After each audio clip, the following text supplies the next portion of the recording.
I, 30 male, best man, 31 male, stole my wife, 30 female, and now he's trying to take my girlfriend, 29 female. 6 years ago, I thought I was living the best chapter of my life. I was getting married to the love of my life, Leah, 30 female. My best friend, Judas, yes, fake name, but it fits too perfectly, was my best man. Our friend group was tight, like really tight. There were about 8 or 9 of us, and we did everything together. Game nights, weekend trips, beach days, you name it. We were each other's chosen family. And Judas, he was the funny one, the charming one, the guy who could walk into a room and have everyone laughing within 5 minutes. He was the life of every party, the glue that kept our friend group together. Before we continue, please like the video and subscribe to the channel. Whenever a new girl was introduced to the group, whether she was dating one of us or just a friend of a friend, Judas would somehow end up flirting with her. Sometimes it was harmless banter, sometimes it was more, but none of us really saw him as a threat. He was our brother, and we trusted him. I guess that was my first mistake. The beginning of the end. About a year into my marriage, things started to go downhill between Leah and I. I serve in the Army, which meant being stationed away during the week. I'd leave early Monday morning and return late Friday night. That gave us only weekends together, and those weekends were usually spent with the group, not alone. She started to get frustrated. She'd see everyone during the week while I was gone, and then when I came back, I wanted to hang with them again instead of just having time for us. We argued about it. A lot. She wanted quality time, just the two of us. I wanted to keep our social life alive. And slowly, that gap between us grew wider. We separated, not officially divorced yet, just taking space. I thought it was temporary. I thought we'd work it out. Meanwhile, Judas was still being Judas. Around that same time, another couple in our group hit a major crisis. Judas's cousin, Andrew, 29 male, and his fiancée, Phoebe, 29 female, were just 3 days away from their wedding when Andrew confessed he'd been cheating with a coworker for 6 months. The wedding was called off. Phoebe was devastated. On what should have been her wedding day, a few of us went over to her place to keep her company, have some drinks, cheer her up. Judas was there too. That night, Judas and Phoebe ended up sleeping together. Yep, on the night that would have been her wedding to his cousin, Judas couldn't help himself. We were all shocked when we found out. Disappointed, sure, but by that point, Judas had a reputation. He was the kind of guy you couldn't stay mad at because he'd just flash that grin, make a joke, and somehow you'd forgive him. Apparently, that wasn't a one-time thing. They continued hooking up for about a month before deciding it was a, quote, bad idea, and ending it. But the damage was done. My marriage finally broke. While all this was happening, I was still trying to fix things with Leah. I'd send her flowers, write her letters, come home early when I could. I was determined to make it work. Except she wasn't interested anymore. She became distant, cold. I assumed she was just tired of fighting. But then one of our friends let it slip that she'd been spending a lot of time with Judas. At first I brushed it off. Surely not him. Not my best man. But the truth came out soon enough. Judas and Leah were in a relationship. My wife, well, soon-to-be ex-wife, was living with the man who had stood beside me at the altar. And to make things worse, he was basically living in the house I was still paying half the mortgage for.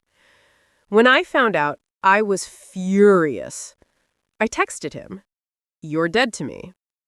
He replied with just one image, a Ouija board, with the word goodbye highlighted. That was it. That was the end of our friendship. Leah and I divorced soon after. I lost my marriage, my best friend, and part of my faith in people. New beginnings.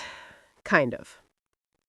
Once the divorce was finalized, the remaining members of our friend group decided to go out and celebrate. Not in a happy way, but more like a finally, that chapter's closed kind of night. Phoebe was there too. Remember her, the one Judas had slept with after her wedding fell apart? We'd both been betrayed in different ways. Her by Andrew and Judas, and me by Leah and Judas. There was this unspoken understanding between us. We were both broken people trying to find comfort in each other. One thing led to another, and that night, Phoebe and I hooked up. What started as two heartbroken people seeking closure turned into something more real over time. Fast forward to now. Phoebe and I have been together for 3 years. We moved in together, built a life, and for the first time since my marriage ended, I actually felt happy. Judas reappears. Leah and Judas eventually broke up, by the way.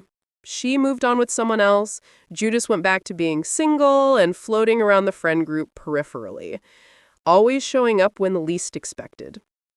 Andrew, the cousin Judas had betrayed, somehow forgave him and even made him best man again when he finally remarried. That's the kind of charm Judas has.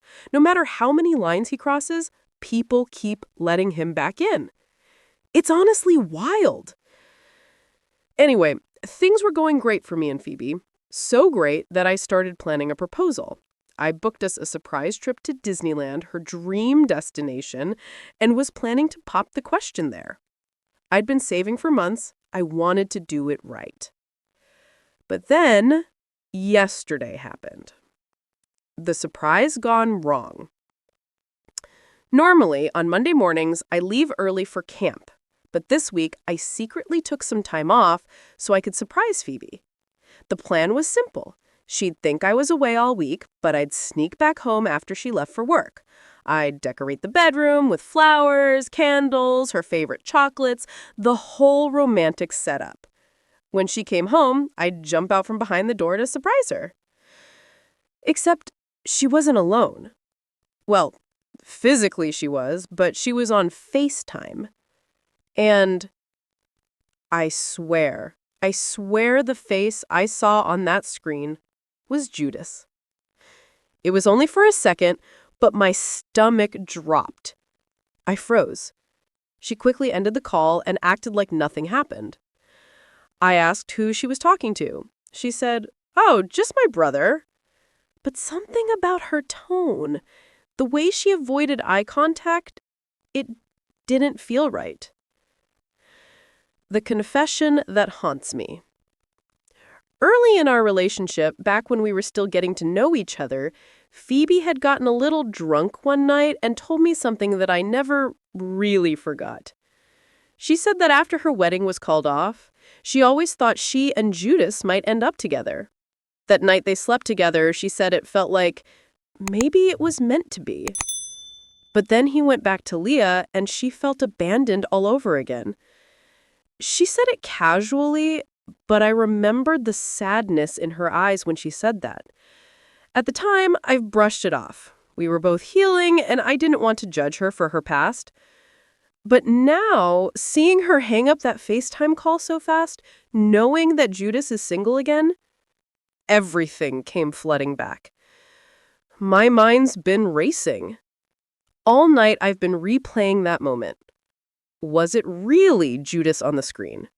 Am I overthinking it? Or is history about to repeat itself again? I've not been back home since. I've been at my parents' place, unable to sleep. Part of me wants to confront her now, risk ruining everything if it turns out to be a misunderstanding.